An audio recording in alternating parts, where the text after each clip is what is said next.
तो जो मत्सर रहित हो जाता है, जो निर्मत्सर है, वही कथा सुनने का अधिकारी है।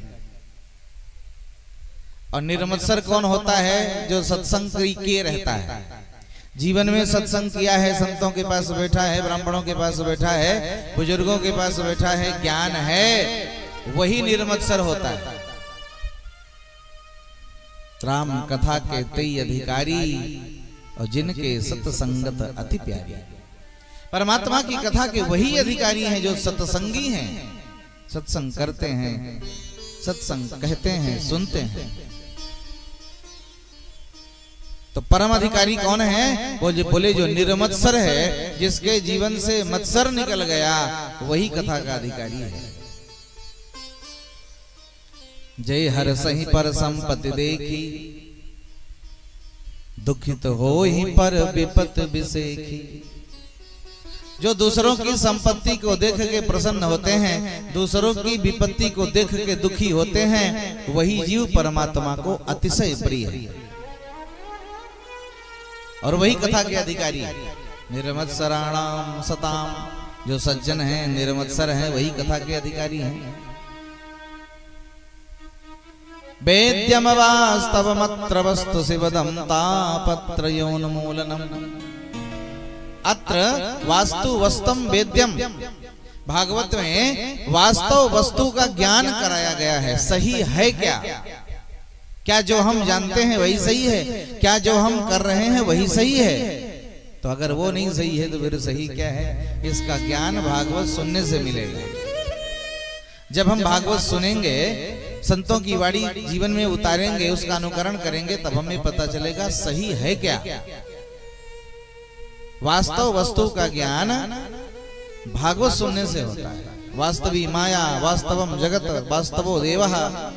भगवान सही है कि माया सही है कि जगत सही है, जगदीश सही है? सही क्या है? इसका ज्ञान भागवत से मिलता है। तापत्रयोन्मूलनम, कथा सुनते ही होता क्या है? बोले तीनों तापों का उन्मूलन हो जाता है। उन्मूलन मतलब पूरा जड़ से उखाड़ दिया जाता है। वृक्ष दो तरह से काटा जाता है, एक तो ऊपर से काट दिया जाता है और एक होता है जो जड़ से उखाड़ा जाता है। तो जब नीचे से हम काट देते हैं तो समय आने पर, पानी और हवा पाने पर वो तुरंत फिर से पनप जाता है, बड़ा हो सकता है। लेकिन जब हम जड़ से उखाड़ देते हैं तो फिर वो पनपता नहीं, वो दोबारा नहीं जीवित होता। उसी तरह तापत्रयोन्मूलनम, जीव के जीवन में जो तीन प्रकार के ताप हैं, दैहिक, दैविक और भौतिक, ये तीनों ताप कथा सुनने के बाद चले जाते हैं। तीनों तापों से मुक्ति मिल जाती है। श्रीमद्भागवते महामुनि कृते किम वा परैरीश्वरः। श्रीमद् भागवत में महामुनि व्यास द्वारा रचित इस महाभागवत में किम वा परैरीश्वरः, कोई दूसरा ईश्वर नहीं है, केवल और केवल नारायण की ही दिव्य लीला है। सद्यो हृदयवरुध्यते त्रिकृतभिः शुश्रूषुभिस्तक्षणा। जब हम कथा सुनने का मन बनाते हैं तो भगवान हमारे हृदय भवन में कैद हो जाते हैं, अवरुद्ध हो जाते हैं, चिपक जाते हैं, बंध जाते हैं। सद्यो जल्दी, तुरंत, हृदय अवरुद्धते, कैद हो जाते हैं। लेकिन कथा सुनने का मन भी सबका नहीं बनता। कथा सुनने का मन होना भी बहुत बड़ी बात है। कथा सुनने का मन भी नहीं बनता सबका। मन किसका बनता है? बोले कृतभी, जो सुकृति लोग हैं, पुण्यात्मा लोग हैं, उन्हीं का मन होगा कथा सुनने का, नहीं तो सबका मन नहीं होता। अब कौन 3, साढ़े 3 बजे 4 बजे कूलर से निकल के आवे कथा सुनने? साधारण थोड़ी बात है। अच्छी बढ़िया नींद पड़ी कूलर में। तो मन अगर कथा का है, 3:30 बजे 4 बजे से आप अगर कथा में बैठे हैं, तो ये भी भगवान की बड़ी कृपा है। मन ऐसे नहीं बनता। जो सुकृति हैं, जो पुण्यात्मा हैं, उन्हीं का मन होता है कथा सुनने का। शुश्रूषुभिस्तक्षणात्, तक्षणात् उसी क्षण, जिस समय शुश्रूषुभिः श्रोतुम इच्छुभिः, सुनने की इच्छा बनती है सुकृतियों की, पुण्यात्माओं की, उसी समय भगवान उनके हृदय में बंध जाते हैं और तीसरे श्लोक में भागवत के उत्पत्ति के बारे में बताया, भाव के बारे में बताया। निगम कल्प तरोर गलितम फलम। भागवत है क्या? बोले भागवत है वेद रूपी वृक्ष का पका पकाया फल। निगम कल्प तरोह, निगम कल्प तरु, निगम माने वेद, वेद है कल्प वृक्ष, जो मांगो सो देता है। वेद भगवान से आप जो मांगोगे वो मिलेगा, पर उतना ज्ञान और उतनी श्रद्धा होनी चाहिए। ज्ञानी बनो, ज्ञानी बन करके उसे पढ़ो और श्रद्धा से उसे जीवन में ढालो, तो वही वेद कल्प वृक्ष हो जाता है। वेदानाम अनुशासनम, वेद के जो भाव हैं, वेद की जो भाषा है थोड़ी विचित्र टाइप है। जैसे बालक होता है ना, कोई बच्चा क्लास में उद्दंडता करता है, हल्ला मचा रहा है या लड़ाई झगड़ा कर रहा है, तो शिक्षक क्या कहते हैं? बहुत बदतमीज हो, चलो अच्छा सीट में खड़े हो जाओ, सीट में खड़े हो जाओ, हाथ ऊपर करके खड़े हो जाओ। तो बच्चे, शिक्षक का अभिप्राय क्या है? बच्चे को खड़ा करना अभिप्राय है क्या? उनका मतलब ये खड़ा रहे हमेशा ऐसे है? नहीं, उनका मतलब है ये शांत बैठा रहे इसलिए खड़ा करा रहे। शांत बैठने के लिए शिक्षक कहता है खड़े हो जाओ, कुछ देर खड़ा रहेगा, हाथ पांव में दर्द होगा तो शांति से बैठेगा। अब उनका मकसद ये नहीं है कि खड़ा रहे, मकसद है कि शांति से बैठे। तो कहते वेद कुछ हैं, उसका भाव कुछ निकलता है, लेकिन समझता वही है जो अच्छी तरह से गुरुमुख पढ़ा हुआ है, गुरु के द्वारा शिक्षित है। ऐसे नहीं समझ में आता। जब तक गुरु जी के द्वारा पढ़ा नहीं जाएगा तब तक वेदों के अर्थ, वेदों के भाव समझ में नहीं आता। तो निगम है कल्प वृक्ष, वेद है कल्प वृक्ष, और उसका फल है पका पकाया क्या? भागवत। अब अगर बढ़िया पका फल होता है अपने से, फल दो तरह से पकता है, आजकल पकाया जाता है, दवा आती है उसको लगा के रख दो पक जाता है।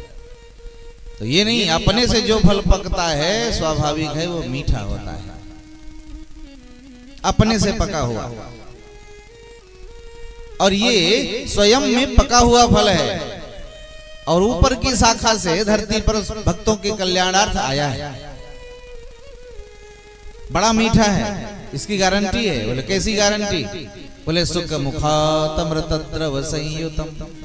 इसमें सुख, तोते की चोंच लगी हुई है, और तोता जिस फल में चोंच लगा देता है गारंटी है वो फल मीठा होता है। इस फल में भी तोते ने चोंच मारी है, सुख मुखात, सुखदेव रूपी तोते ने मुख लगाया है, इसलिए ये अमृतद्रव संयुतम, ये शुद्ध मीठा हो गया है, बढ़िया सुंदर हो गया। इसे पियो। बोले फल पिया नहीं जाता महाराज, फल तो खाया जाता है। बोले ये इतना पका है कि इसका जो अंदर का तत्व है ना वो पूरा रस बन गया है, जूस बन गया है। और जब जूस बन जाता है तो जूस खाया नहीं जाता, जूस पिया जाता है। इसलिए शुद्ध रस है। रसो वैसह रसन एवानम लब्धानन्ते भवति। रस रूप भगवान ही रस बन करके बैठा हुआ है, इसलिए इसे पियो। पिबत भागवतम, पियो। कब तक? बोले रसमालयम आलयम पर्यंतम पिब। जब तक संसार से न चले जाओ तब तक कथा सुनो पढ़ो, अथवा जब तक मोक्ष को प्राप्त न हो जाओ तब तक कथा सुनो पढ़ो।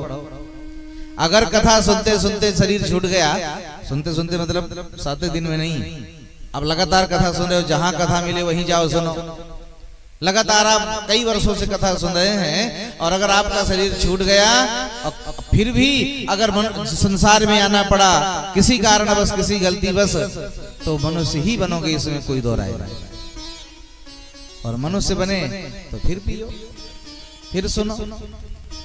और अगर सब कुछ बढ़िया हो गया, धुंधकारी की तरह मन से सुन लिए, तो विमान आ जाएगा और विमान में बैठ के भगवत धाम को चले जाओ, फिर दोबारा आना नहीं होगा। तो आलयम पर्यंतम पीव, जब तक मर न जाओ तब तक पियो, अथवा जब तक मोक्ष को प्राप्त न हो जाओ, सदगति को प्राप्त न हो जाओ, तब तक कथा सुनो। आज भी विमान आता है, ऐसा नहीं है। विमान का मतलब क्या होता है? विगतः मानः यस्य स विमानः। जिसने भागवत को सुन करके अपना सारा मान त्याग दिया, अब उसे किसी मान की कामना नहीं है। कोई सम्मान दे और चाहे अपमान दे, कोई मतलब नहीं किसी भी मान से, ना तो सम्मान से मतलब ना अपमान से मतलब। किसी ने धक्के मार के निकाल दिया तब भी कोई असर नहीं है, और किसी ने माला पहना दिया तब भी कोई असर नहीं है। विगता माना विमाना, मान निकल गया जीवन से। अब तो न सम्मान की अपेक्षा है और न तो अपमान की अपेक्षा है। कोई जरूरत नहीं, कुछ मिले चाहे न मिले। और अगर ये आ गया जीवन में तो समझ लो आप जीते जी भगवत धाम के अधिकारी हो गए। और भगवान कहते हैं ऐसे भक्तों के मैं पीछे पीछे चलता हूं। अनुब्रजाम हम नित्यम पूये ये तेंग्रेणु भी। ऐसे भक्तों के जिनके जीवन से मान निकल गया है, उन भक्तों के मैं पीछे पीछे चलता हूं। कोई कष्ट न हो जाए, कोई दुख न हो जाए इन्हें, इसलिए उनके पीछे पीछे रहता हूं। अनुब्रजाम हम नित्यम, नित्यम प्रतिक्षणम अनुब्रजामी, अनु पीछे, गच्छामि चलता। जो समर्पित है पूरी तरह से, जो मुझे पूरी तरह से समर्पित हो गए, अनन्यास चिंतयन्तो माम, ये जो अनन्य भाव से मेरे ऊपर आ गए, उनका मैं सब कुछ देखता हूं। तो जब तक मोक्ष को प्राप्त न हो जाओ, जब तक भगवत धाम न पहुंच जाओ, तब तक कथा सुनो।